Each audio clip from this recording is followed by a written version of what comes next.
इस वीडियो में हम चर्चा करेंगे माइक्रो इकोनॉमिक्स, जिसे हिंदी में कहते हैं व्यष्टि अर्थशास्त्र या सूक्ष्म अर्थशास्त्र के एमसीक्यू क्वेश्चंस। इसका अर्थ हुआ मल्टीपल चॉइस क्वेश्चंस, जिसे हिंदी में कहते हैं बहुविकल्पीय प्रश्न।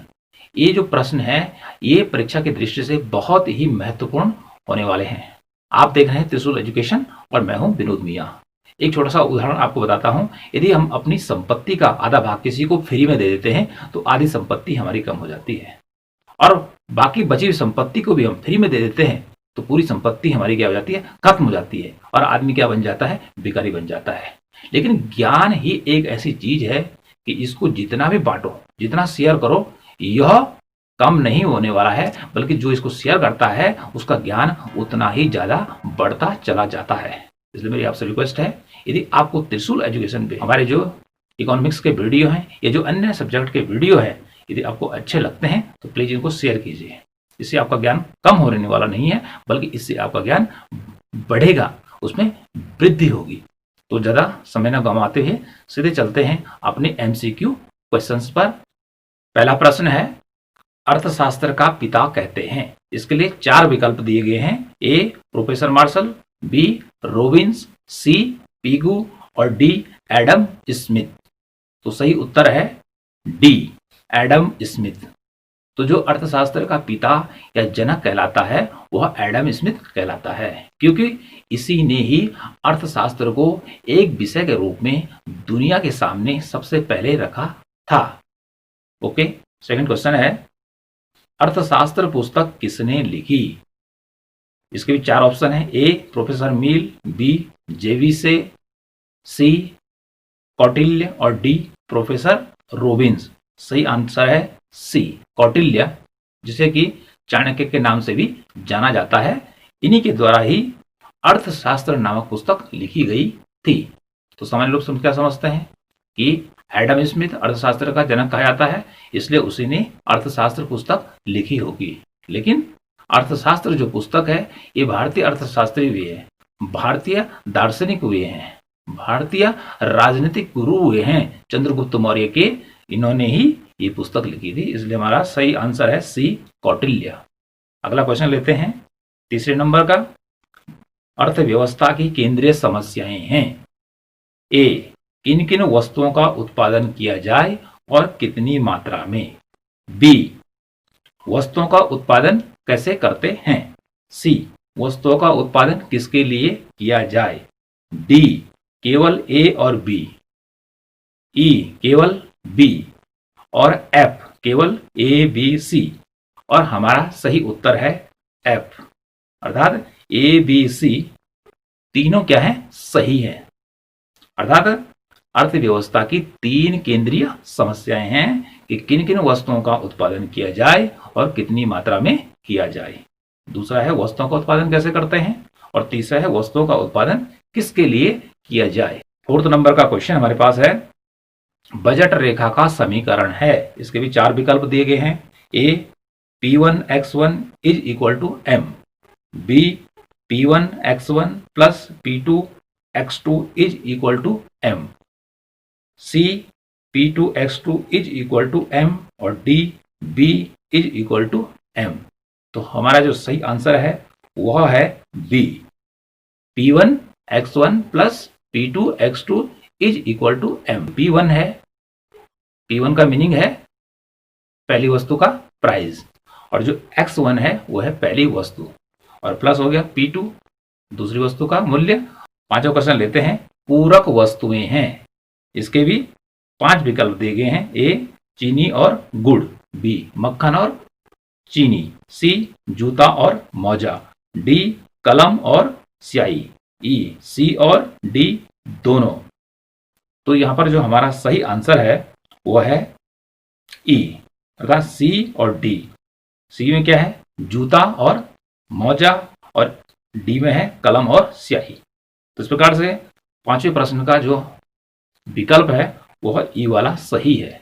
तो पूरक वस्तु किसे कहते हैं, पूरक वस्तु उन वस्तुओं को कहते हैं जिनका प्रयोग एक साथ किया जाता है, और दोनों में से यदि एक वस्तु हमारे पास है और दूसरी नहीं है तो हम अकेला उस वस्तु का प्रयोग नहीं कर सकते हैं। जैसे यहाँ पे उदाहरण दिया गया है कि जूता और मोजा, क्योंकि जूते के साथ ही मोजा पहना जाता है।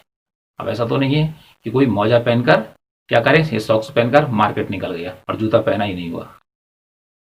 ऐसा तो है नहीं कि व्यक्ति क्या कर रहा है कि मोजा पहनकर या सॉक्स पहनकर मार्केट निकल गया और जूता उसका पहन ही नहीं रखा है। इसलिए जूता और जो मोजा है वो एक साथ ही यूज किए जाते हैं। इसी प्रकार से कलम और स्याही, कलम मीन्स क्या हो गया, पेन, और स्याही हो गई इंक, इन दोनों का प्रयोग भी एक साथ किया जाता है। जैसे मेरे पास ये क्या है, एक पेन है, तो इस पेन का यूज मैं कब कर सकता हूँ लिखने में, जबकि इसमें क्या हो, स्याही भी हो, ठीक है, और बाहर से इसका ये कवर भी हो। ओके, तो इस प्रकार से जो कलम और स्याही है इसका प्रयोग एक साथ किया जाता है, जूता और मोजे का प्रयोग भी एक साथ किया जाता है। इसलिए पांचवें का जो पूरक वस्तुएं हैं, आंसर होगा ई वाला, सी और डी दोनों। बढ़ते हैं छठवें प्रश्न की ओर। छठवां प्रश्न है कि जब कुल उपयोगिता अधिकतम होती है तो उस समय सीमांत उपयोगिता कितनी होती है? ए बराबर, बी अनंत, सी शून्य, डी एक। तो इसका जो सही उत्तर है वो है सी, अर्थात शून्य। तो जब कुल उपयोगिता क्या होती है, अधिकतम होती है, तो उस समय सीमांत उपयोगिता शून्य हो जाती है। नेक्स्ट क्वेश्चन को लेते हैं 7वें नंबर का, कि एच गोसेन का द्वितीय नियम है। ए सीमांत उपयोगिता ह्रास नियम, बी मांग का नियम, सी परिवर्तनशील अनुपातों का नियम, और डी सम सीमांत उपयोगिता नियम। तो इसका सही उत्तर है डी सम सीमांत उपयोगिता नियम। बढ़ते हैं नेक्स्ट क्वेश्चन की ओर। 8वां प्रश्न है कि मांग का नियम लागू नहीं होता है। ए दुर्लभ वस्तुओं, बी प्रतिष्ठापूर्ण वस्तुओं, सी गिफिन वस्तुओं, और डी उपरोक्त सभी। तो राइट आंसर है डी उपरोक्त सभी, अर्थात जो दुर्लभ वस्तुएं होती हैं, जो प्रतिष्ठापूर्ण वस्तुएं होती हैं और जो गिफिन वस्तुएं होती है, इन पर मांग का नियम लागू नहीं होता है। अर्थात ये वस्तुएं जो होती है ये मांग के नियम के अपवाद होती हैं। मांग का नियम क्या कहता है कि जैसे जैसे किसी वस्तु की कीमत घटती है तो उस वस्तु की मांग बढ़ती है, लेकिन ये जो दुर्लभ वस्तुएं होती है इनकी कीमत जैसे जैसे बढ़ती है तो इनकी मांग भी क्या होती है, वैसे ही बढ़ती चली जाती है। तो इसलिए ये तीनों ही जो हैं क्या हैं, वस्तुएं कि जिन पर मांग का नियम लागू नहीं होता है। इसलिए हमारा डी वाला जो विकल्प है वह सही है। बढ़ते हैं 9वें क्वेश्चन की ओर। अल्पकालीन सीमांत लागत वक्र SMC, short period marginal cost, का आकार अंग्रेजी के किस अक्षर जैसा होता है? A H, B T, C V, और डी यू। तो जो डी विकल्प है वह सही है। अल्पकालीन सीमांत लागत वक्र का आकार अंग्रेजी के यू अक्षर जैसा होता है। बढ़ते हैं 10वें प्रश्न की ओर। पैमाने के प्रतिफल में उत्पादन का कौन सा साधन स्थिर रहता है? ए भूमि और श्रम, बी पूंजी और साहस, सी भूमि, और डी कोई नहीं। तो सही आंसर है कोई नहीं, क्योंकि पैमाने के प्रतिफल में उत्पादन का कोई भी साधन, क्योंकि उत्पादन के जो साधन है भूमि, श्रम, पूंजी, साहस, भूमि, श्रम, पूंजी और साहस, ये स्थिर नहीं रहते हैं। अर्थात ये सब क्या होते हैं, परिवर्तनशील होते हैं। 11वें प्रश्न की ओर बढ़ते हैं। 11वां प्रश्न है कुल संप्राप्ति का अर्थ है। ए कीमत गुणा मात्रा, बी कीमत गुणा आय, सी उत्पादन गुणा कुल उत्पादन, और डी कोई नहीं। तो कुल संप्राप्ति का जो सही उत्तर है वो है ए कीमत गुणा मात्रा। अर्थात कुल संप्राप्ति या कुल आय को निकालने के लिए वस्तु की कीमत और उसकी मात्रा का गुणा करके कुल संप्राप्ति निकाली जाती है। ओके। 12वां प्रश्न है यदि पूर्ति वक्र मूल बिंदु से बाईं ओर शिफ्ट होगा तो पूर्ति ए बढ़ेगी, बी स्थिर, सी कोई प्रभाव नहीं, और डी घटेगी। तो हमारा जो सही उत्तर है वो है डी घटेगी। 13वां प्रश्न है कि श्रम बाजार में मजदूरी का निर्धारण करते हैं। ए वस्तु की मांग, बी वस्तु की पूर्ति, सी श्रम की मांग और श्रम की पूर्ति, और डी है ए और बी। तो सही आंसर है सी श्रम की मांग और श्रम की पूर्ति। अर्थात श्रम बाजार में मजदूरी का निर्धारण करने वाले दो घटक हैं, श्रम की मांग और श्रम की पूर्ति। ओके, अगला क्वेश्चन लेते हैं 14वां। यदि मांग वक्र मूल बिंदु से दाईं ओर शिफ्ट होगा तो मांग ए बढ़ेगी, बी स्थिर रहेगी, सी कोई प्रभाव नहीं, डी घटेगी और ई पता नहीं। तो सही आंसर है इसका ए बढ़ेगी। यदि मांग वक्र मूल बिंदु से दाईं ओर शिफ्ट होता है तो ऐसी स्थिति में हमेशा मांग में वृद्धि होती है, मांग बढ़ती है। 15 प्रश्न लेते हैं कि पूर्ण प्रतियोगिता बाजार में वस्तुएं होती हैं। ए विविध या भेदित, बी असमरूप, सी एकाधिकारी और डी समरूप या समान। तो हमारा सही उत्तर है इस प्रश्न का डी समरूप या समान। अर्थात पूर्ण प्रतियोगिता में जो वस्तु मार्केट के अंदर बेची जाती है वो रंग, रूप, आकार, स्वाद, गंध सभी चीजों में क्या होती है, एक जैसे होती है। अब जैसे यहाँ पे बात की गई है भेदित, अर्थात एक वस्तु यदि मार्केट के अंदर बिक रही है, जैसे साबुन है तो कई कंपनियों के साबुन है, उनका रंग, आकार, खुशबू क्या है, अलग अलग है। तो इस प्रकार की वस्तुएं भेदित वस्तुएं कहलाती है। लेकिन पूर्ण प्रतियोगिता में जो वस्तु दे दी जाती है वह एक जैसी होती है, ठीक है, सभी स्तरों पे। तो भेदित का ही दूसरा रूप है असमरूप। ओके, जिस प्रकार से एकाधिकारी प्रतियोगिता है और एकाधिकारी प्रतियोगिता के अंदर भी क्या होता है कि वस्तुएं भिन्न भिन्न होती हैं। 16वें प्रश्न की ओर बढ़ते हैं। बाजार में किसी वस्तु के लिए अधिमांग का अर्थ है ए पूर्ति अधिक और मांग कम, बी मांग और पूर्ति बराबर, सी मांग अधिक पूर्ति कम और डी अन्य। तो हमारा सही उत्तर है सी मांग अधिक और पूर्ति कम। तो बाजार में किसी वस्तु के लिए अधिमांग होने का अर्थ है कि बाजार में मांग की तुलना में जब पूर्ति क्या होती है, वस्तु की कम होती है। मांग की तुलना में जब किसी वस्तु की पूर्ति बाजार में कम होती है तो उसे कहते हैं अधिमांग। अर्थात खरीदने वाले होते हैं ज्यादा लेकिन उसकी पूर्ति दाता हो जाते हैं कम, या उसकी पूर्ति मार्केट के अंदर कम हो जाती है, तो ऐसी स्थिति कहलाती है अधिमांग की। तो 12, 13, 14, 15 और 16 ये जो प्रश्न है इसको हम क्या करते हैं, अब डिटेल में बोर्ड पे समझते हैं। 12 क्वेश्चन है कि यदि पूर्ति वक्र अपने मूल बिंदु से बाईं ओर शिफ्ट होगा तो ऐसी स्थिति में पूर्ति पर क्या असर पड़ेगा। तो इसके लिए हम यहाँ पर रेखा चित्र पे इसको देख लेते हैं। ये हमारा रेखा चित्र हो गया, ये हो गया हमारा ओ और वाई, ठीक है जी। ये हमारा पूर्ति का कर्व हो गया, ये हमारा पहला पूर्ति का कर्व हो गया। तो ये मेरा राइट हैंड है, ओके, दायां हाथ है और बायां हाथ है। अब पूर्ति क्या होती है, या पूर्ति जो वक्र है वो शिफ्ट होता है, खिसकता है इस तरफ बाईं तरफ, तो पूर्ति पर क्या असर होगा। इसको हम यहाँ पे देख लेते हैं कि माना कि यहाँ पर ये प्राइस है और यहाँ पर इसकी इतनी पूर्ति है। ओके, अब देखते हैं कि एक वक्र यहाँ पे और लेना पड़ेगा मैं। ओके जी, ये हो गया हमारा एस, और यहीं पे हम देखेंगे तो हमारा पूर्ति वक्र यदि क्या होता है कि लेफ्ट को शिफ्ट होता है तो पूर्ति में क्या जाती है, पहले पूर्ति थी यहाँ, अब पूर्ति क्या हो गई, यहां से लेकर इतनी हो गई। अर्थात पूर्ति में क्या हो जाती है, कमी हो जाती है। ओके, पूर्ति में कमी होने के साथ साथ क्या हो जाता है, पूर्ति जब कम होती है तो प्राइस क्या होता है, आप देखिए ओ एन जो मात्रा थी, ओ एन जो मात्रा थी, ओके, उसका मूल्य उस समय था ओपी। लेकिन जब ये पूर्ति वक्र क्या हुआ, बाईं तरफ शिफ्ट हुआ तो क्या है, पूर्ति तो कम हुई लेकिन प्राइस वही है। अर्थात पूर्ति घटने से क्या होता है, कीमत बढ़ती है।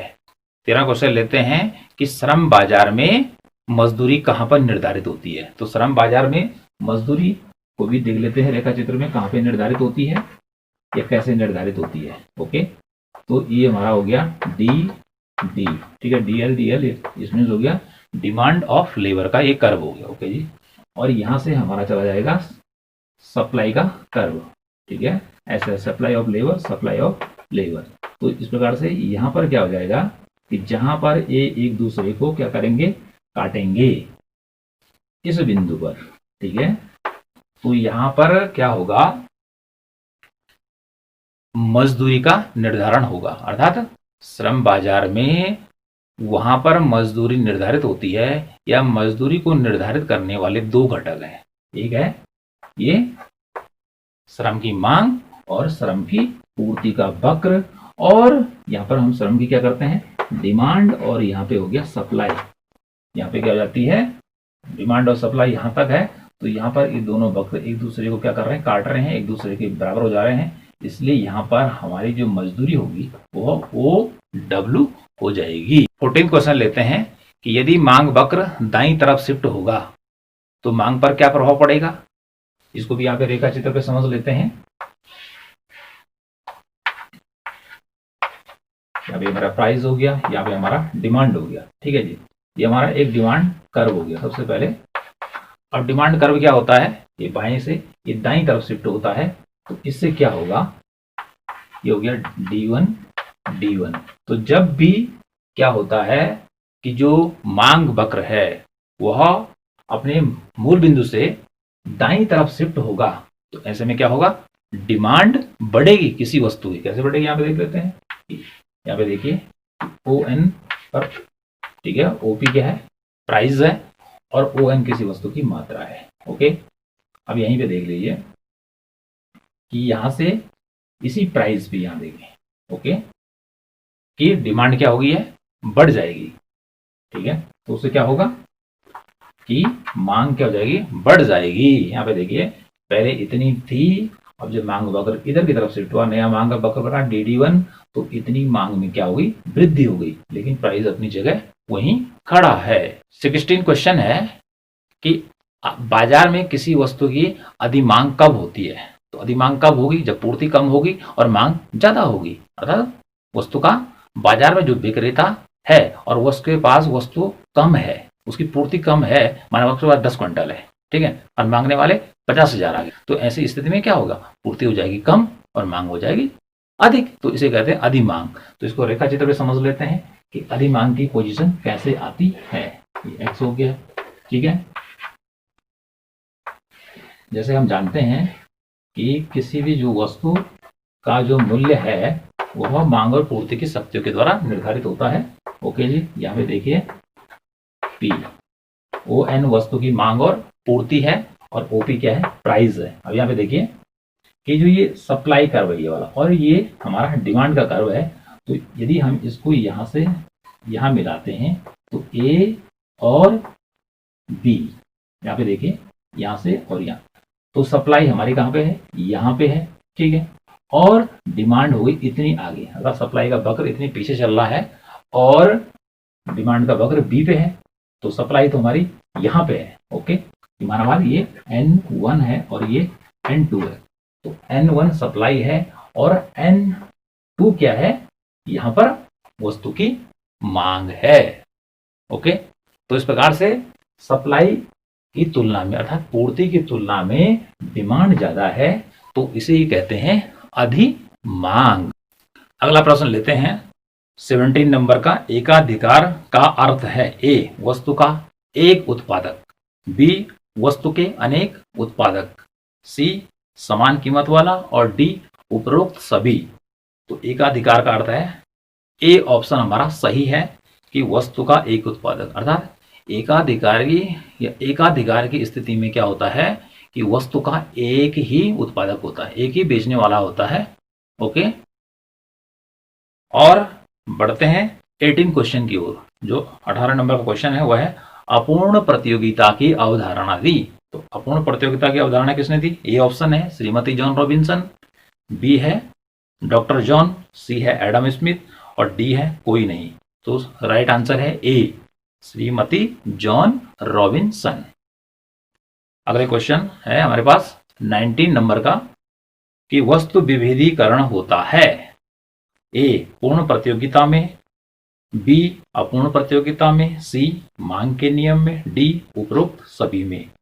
तो हमारा सही जो उत्तर है वह है बी अपूर्ण प्रतियोगिता में। तो वस्तु विभेदीकरण क्या होता है कि वस्तु एक होती है, ओके, वस्तु क्या होती है, एक होती है, लेकिन उसमें अंतर आ जाता है। जैसे क्रीम है, मार्केट के अंदर हम देखते हैं कि कई कंपनियां क्रीम बेचने वाली है, लेकिन क्रीम की खुशबू में उसके बाहर की जो पैकिंग है, ठीक है, वो क्या होती है, अलग अलग होती है, अर्थात डिफरेंट करके बेची जा रही है, काम तो एक ही है, इसको चेहरे पे लगाना है। तो इस प्रकार से जब भी विभेदीकरण होता है तो वस्तु जो होती है आवश्यकता तो एक ही पूरी करती है, लेकिन उसके रंग रूप आकार खुशबू अन्य चीजों में क्या जाता है, अंतर आ जाता है। इसे कहते हैं वस्तु विभेदीकरण। 20 नंबर का क्वेश्चन लेते हैं। अवसर लागत का अर्थ है दूसरे सर्वश्रेष्ठ लाभ का त्याग। बी, अवसर का लाभ लेना। सी, अच्छी लागत। डी, वास्तु लागत। तो हमारा सही उत्तर है दूसरे सर्वश्रेष्ठ लाभ का त्याग। तो अवसर लागत का अर्थ क्या होता है कि किसी भी साधन की जो अवसर लागत होती है वो होती है दूसरे सर्वश्रेष्ठ विकल्प का त्याग या दूसरे सर्वश्रेष्ठ लाभ का त्याग करना। तो इसको भी क्या करते हैं, एक उदाहरण के द्वारा समझ लेते हैं। तो एक व्यक्ति के पास 1000 रुपया है और उसके पास दो विकल्प हैं कि वो 1000 रुपये को घरेलू खर्च या घरेलू कार्यों पे खर्च कर दे और दूसरा विकल्प है उसको भी बैंक में जमा कर दे। और यदि वो बैंक में जमा करता है तो बैंक उसको 7% या 7% का इंटरेस्ट रेट दे रहा है, और व्यक्ति क्या करता है कि ए ऑप्शन को चुन लेता है। ओके, इस पहले विकल्प को क्या करता है, चुन लेता है और दूसरे विकल्प को छोड़ देता है। तो इस प्रकार से जो दूसरा विकल्प है उसके पास सर्वश्रेष्ठ, ठीक है, उसने इसको छोड़ दिया या उसका त्याग कर दिया, तो इसे ही कहते हैं अवसर लागत।